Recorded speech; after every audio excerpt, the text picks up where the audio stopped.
नमस्कार साथियों। आज है 25 सितंबर और इस सेशन में द हिंदू एडिटोरियल का वोकेबलरी कवर करते हैं। यानी कि द हिंदू एडिटोरियल में जो भी इंपॉर्टेंट वोकेब्स हैं उसे with picture and animation cover कराया जाता है। तो चलिए सेशन स्टार्ट करते हैं। उससे पहले वीडियो लाइक कर दीजिए और अभी तक चैनल सब्सक्राइब नहीं किए हैं तो जल्दी से चैनल सब्सक्राइब कर लीजिए। और आप अगर तक हमें सोशल मीडिया पे फॉलो नहीं कर किए हैं तो फॉलो भी कर लीजिए। अगर आपको पीडीएफ चाहिए तो पीडीएफ के लिए टेलीग्राम चैनल भी ज्वाइन कर सकते हैं। लर्न टी लाइफ सर्च कीजिएगा, आपको मिल जाएगा, ठीक है। और करंट अफेयर्स वगैरह के लिए आप इंस्टाग्राम पे फॉलो कर लीजिएगा और फेसबुक पे भी। तो चलिए शुरू करते हैं। तो देखते हैं आज का पहला वर्ड। फर्स्ट वर्ड है कमेंसुरेट। कमेंसुरेट की बात करें तो इसका मीनिंग होता है matching something in A size, importance, quality etcetera. मतलब दो चीज़ जैसे मान लीजिए हो गया और दोनों चीज़ में कुछ चीज़ें मैचिंग कर रही हो, लाइक उसका साइज मैच कर रहा हो, एक दूसरे से मिल रहा हो, ठीक है। उसके जो महत्व है वो मैच कर रहा हो, उसकी जो क्वालिटीज़ हो वो मैच कर रहा हो, तो उसको क्या बोलेंगे? कमेंसुरेट बोलेंगे, ठीक है।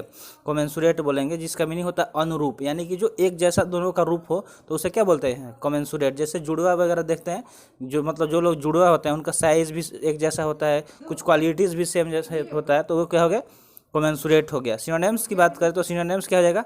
प्रोपोर्शनेट हो जाएगा। क्या हो जाएगा? प्रोपोर्शनेट। जब आप रेशियो एंड प्रोपोर्शन पढ़े होंगे तो उसमें क्या होता है, जब प्रोपोर्शन निकालते हैं तो दोनों को मतलब एक जैसा इक्वल करने का कोशिश करते हैं, ठीक है, कि दोनों का जो मतलब किस तरह से मतलब दोनों एक दूसरे से रिलेटेड है तो फाइंड करते हैं इस तरह।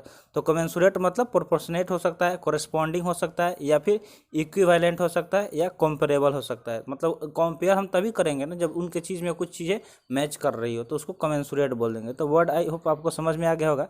तो आइए एक बार फिर से देख लेते हैं। वर्ड क्या है? कमेंसुरेट है, ठीक है, जिसका हिंदी मीनिंग अनुरूप होता है, यानी कि किसी चीज़ में matching, like size, importance, quality etcetera. तो सिनोनिम्स की बात करें तो प्रोपोर्शनेट, कॉरेस्पॉन्डिंग, इक्विवेलेंट या फिर कंपेरेबल हो जाएगा। तो आई होप आपको ये वर्ड समझ में आ गया होगा। तो देखते हैं सेकंड वर्ड। सेकंड वर्ड क्या है? रिफर्मिंग। क्या है? रीअफर्मिंग। रीअफर्मिंग की बात करें तो एक वर्ब है। देखिए वर्ड के साथ साथ कोशिश कीजिए कि उसके पार्ट्स ऑफ स्पीच को भी आइडेंटिफाई करना सीखें, ठीक है। तो रीअफर्मिंग क्या हो गया? एक वर्ब हो गया जिसका मीनिंग होता है to state something again in order to emphasise that it is still true. यानी किसी चीज़ को बोलना फिर से दोबारा, मतलब ऑर्डर के टाइप में कि ये अभी भी ट्रू है, ठीक है। यानी कि रीअफर्मिंग का मतलब होता है पुष्टि, यानी किसी चीज़ को पुष्टि करना, ठीक है। अप्रूवल करना, पुष्टि करना कि अभी ये चीज़ सही है। सिनोनिम्स की बात करें तो रीअफर्म, रिट्रेटेड या फिर रीअफर्मेशन या रिट्रेटिंग, ये सब क्या हो जाएंगे? इसके सिनोनिम्स हो जाएंगे। तो आई होप ये वर्ड आपको समझ में आ गया होगा।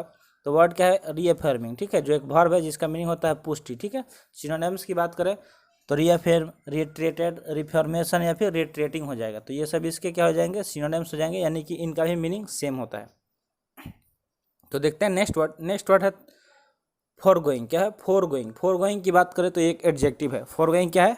एक एडजेक्टिव है जिसका मीनिंग होता है use to refer to something that has just been mention. यानी कि इसका यूज इसलिए किया जाता है कि किसी चीज़ को रेफर करने के लिए जो अभी अभी जिसको मेंशन किया गया है। तो फोरगोइंग का हिंदी मीनिंग होता है पूर्ववर्ती। क्या होता है? पूर्ववर्ती। देखिए फोर मतलब क्या होता है? पहले, और गोइंग मतलब वर्ती हो सकता है, ठीक है। तो use to refer something that has just mention, यानी किसी चीज़ को जैसे ही मेंशन किया गया है तो उसको रेफर करने के लिए इसका यूज किया जाता है फोरगोइंग का। सिनोनिम्स की बात करें तो इसका सिनोनिम्स एबोव हो सकता है। जैसे एबोव मान लीजिए कि हम लोग क्या बोलते हैं कि जो इसके ऊपर, जो मान लीजिए कि यहाँ पे एक और सिनोनिम्स ले लेते हैं जैसे प्रीसीडिंग। तो प्रीसीडिंग के जो जस्ट एबोव क्या है? एबोव है जो क्या है? वो फोरगोइंग का सिनोनिम्स है। तो इस तरह मतलब मेंशन किए गए चीज़ को रेफर करने के लिए इसका यूज करते हैं। तो सिनोनिम्स की बात करें तो नेक्स्ट सिनोनिम्स है फोर मेंशन, ठीक है। ए फोर मेंशन या फिर प्रीवियस, ये सब क्या हो जाएंगे? इसके सिनोनिम्स हो जाएंगे। तो फोर गोइंग का मतलब आप नॉर्मली प्रीवियस से ही रिलेट कर सकते हैं, मतलब जो इसके पहले जो चीज़ है उसको मेंशन हुआ है उसको मेंशन करने के लिए इस वर्ड का यूज किया जाता है। तो आई होप ये समझ में आ गया होगा। देखते हैं फोर्थ वर्ड। फोर्थ वर्ड है अटेस्टेड। अटेस्टेड वर्ड आप बहुत बार सुने भी होंगे। तो आइए देखते हैं कि इसका मीनिंग क्या होता है। यहाँ पे एक वर्ब है जिसका मीनिंग होता है टू शो और prove that something is true. यानी कि ट्रू मतलब कोई चीज़ शो करना या उसको प्रूव करना, यानी कि उसको सिद्ध करना कि ये सत्य है, तो उसको अटेस्टेड बोलते हैं। यानी कि अनुप्रमाणित, किसी चीज़ को प्रमाणित करना, अनुप्रमाणित करना, अटेस्टेड। जैसे क्या होता है कि जब हम कोई चीज़ डॉक्यूमेंट बनवाने जाते हैं, आप अपने मतलब नज़दीकी कोई भी सरकारी या गवर्नमेंट जो ऑफिस होता है वहाँ पे, तो हम क्या करते हैं सेल्फ अटेस्टेड फॉर्म वगैरह जमा करते हैं, यानी कि अपने से खुद को मतलब प्रमाणित करके देते हैं कि हाँ हम इनके लड़के हैं, मेरा घर यहाँ पे है, ये सारी चीज़। तो अटेस्टेड मतलब क्या होगा कि प्रमाणित करना। तो सिनोनिम्स की बात करें तो ऑथेंटिकेटेड हो जाएगा इसका सिनोनिम्स, यानी कि ऑथेंटिकेट मतलब क्या होता है कि प्रमाणित करना, प्रूफ करना, डॉक्यूमेंटेड, ठीक है। डॉक्यूमेंट देकर हम क्या करते हैं अपने मतलब अपना जो सच्चाई है कि हाँ हम यहाँ से बिलोंग करते हैं, मेरे पिताजी का ये नाम है, मेरा ये नाम है, मेरा एज इतना है, तो ये सब चीज़ हम क्या करते हैं डॉक्यूमेंट के थ्रू डॉक्यूमेंटेड करते हैं, आई मीन कि अटेस्टेड करते हैं, प्रमाणित करते हैं, सर्टिफाइड सर्टिफिकेट देके सर्टिफाइड करते हैं, एफर्म्ड। तो ये सब क्या हो गया इसके सिनोनिम्स हो गया। तो आई होप आपको अटेस्टेड समझ में आ गया होगा। तो अटेस्टेड एक वर्ब हो गया जिसका मीनिंग होता है अनुप्रमाणित। सिनोनिम्स की बात करें तो ऑथेंटिकेटेड, डॉक्यूमेंटेड, सर्टिफाइड या फिर एफर्म्ड हो जाएगा। तो चलते हैं नेक्स्ट वर्ड की तरफ। नेक्स्ट वर्ड है नोटेबल। क्या है नोटेबल? देखिए नोटेबल को अगर आपको ऐसे इसमें देखिए लास्ट में बीएलई सफिक्स जुड़ा है। क्या है? बीएलई। और बीएलई की बात करें तो एक एडजेक्टिव सफिक्स होता है, ठीक है। बीएलई यहाँ पे क्या है? एक एडजेक्टिव सफिक्स है। Dates why notable is an adjective.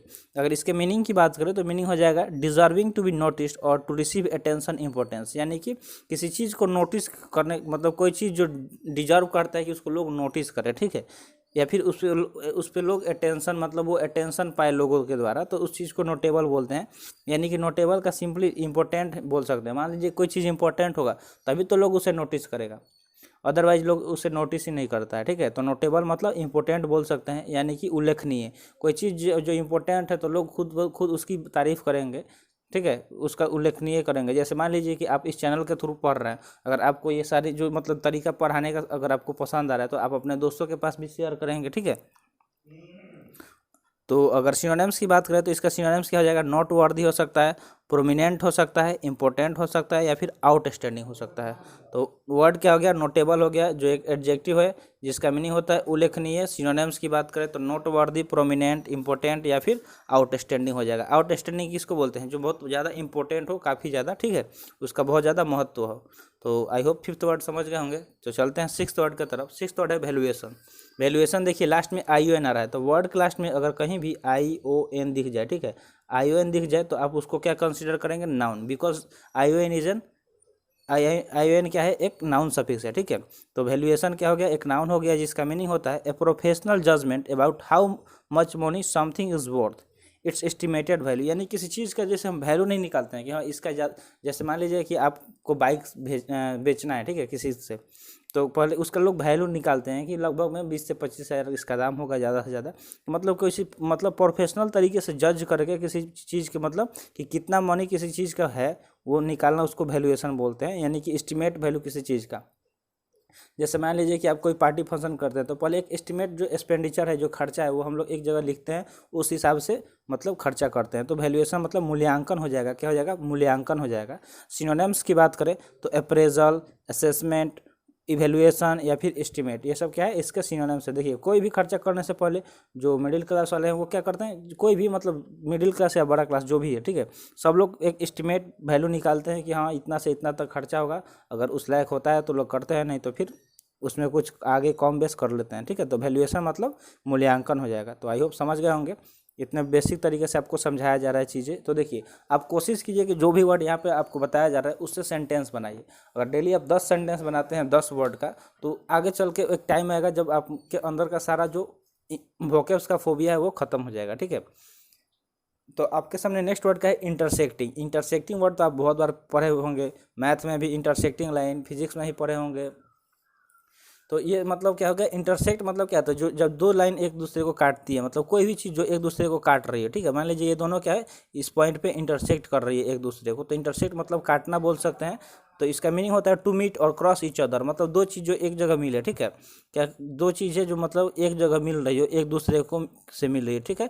ये जैसे लाइन जा रहा है यहाँ से, ठीक है, तो ऐसे जा रहा है तो जरूर आगे जाकर दोनों क्या करेगी? एक दूसरे को क्रॉस करेगी, यानी कि जहाँ पे ये क्रॉस कर रही है इसको इंटरसेक्टिंग पॉइंट बोल सकते हैं, ठीक है। तो इसको अंत विभाजन बोल सकते हैं। क्या बोल सकते हैं? अंत विभाजन, यानी कि जो इंटरसेक्ट करे, एक दूसरे को विभाजित कर दे, तो उसको इंटरसेक्टिंग बोलेंगे। सिनोनिम्स की बात करें तो क्रॉस ब्रीडिंग हो सकता है, डेकुसेट हो सकता है, क्रिस क्रॉस हो सकता है या फिर इंटरसेक्ट हो सकता है। तो ये सब क्या हो जाएंगे? इसके सिनोनिम्स हो जाएंगे। तो आई होप इंटरसेक्ट वर्ड आप समझ गए होंगे कैसे। तो इसका मीनिंग क्या हो जाता है? अंत विभाजन। और सिनोनिम्स की बात करें तो cross breeding, decussate, criss cross या फिर इंटरसेक्ट। तो आई होप समझ गए होंगे। तो देखते हैं नेक्स्ट वर्ड क्या है, पियोनियरिंग। पियोनियरिंग की बात करें तो ये एक एडजेक्टिव है। क्या है ये, एक एडजेक्टिव है जिसका मीनिंग होता है introducing ideas method that have never been used before. मतलब कोई ऐसा आइडिया या फिर तरीका इंट्रोड्यूस करना, लोगों के सामने पेश करना जो पहले कभी किसी के द्वारा यूज ही नहीं किया गया हो, किसी के द्वारा प्रयोग नहीं किया गया हो। तो देखिए इनोवेशन जानते हैं ना, इनोवेशन आप वर्ड सुने होंगे, तो ये उसका ही सिनोनिम्स है पियोनियरिंग का।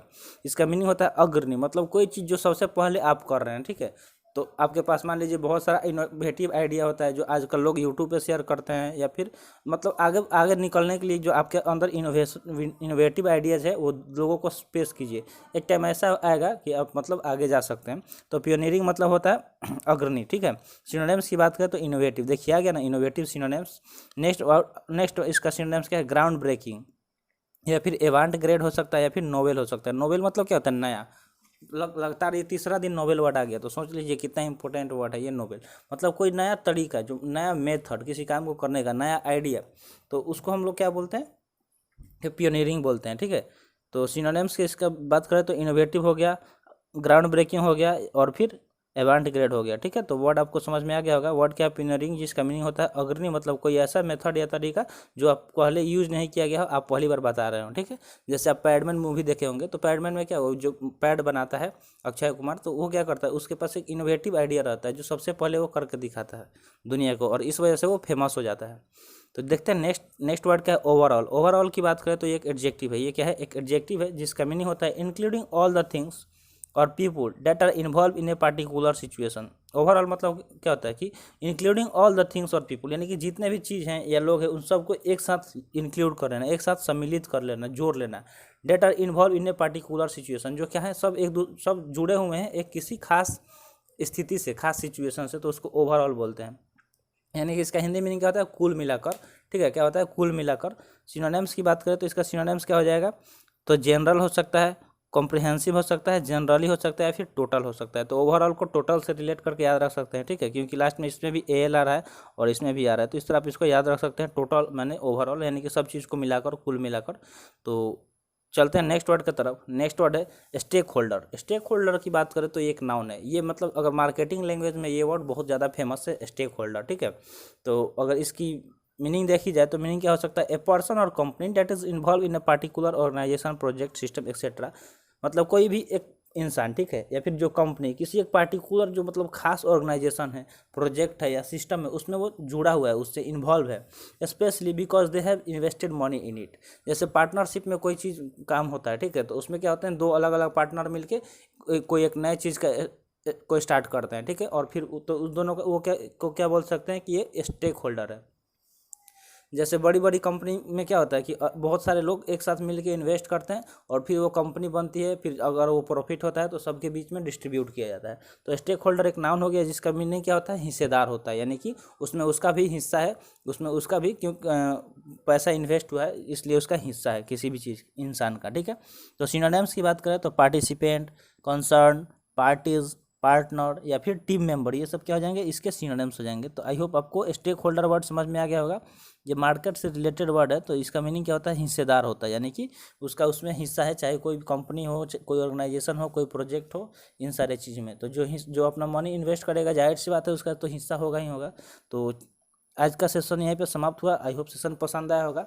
सेशन पसंद आया होगा तो वीडियो लाइक कर दीजिएगा, और अभी तक चैनल सब्सक्राइब नहीं किए हैं तो जल्दी से चैनल सब्सक्राइब कर लीजिए। तो मिलते हैं फिर अगले वीडियो में। जय हिंद।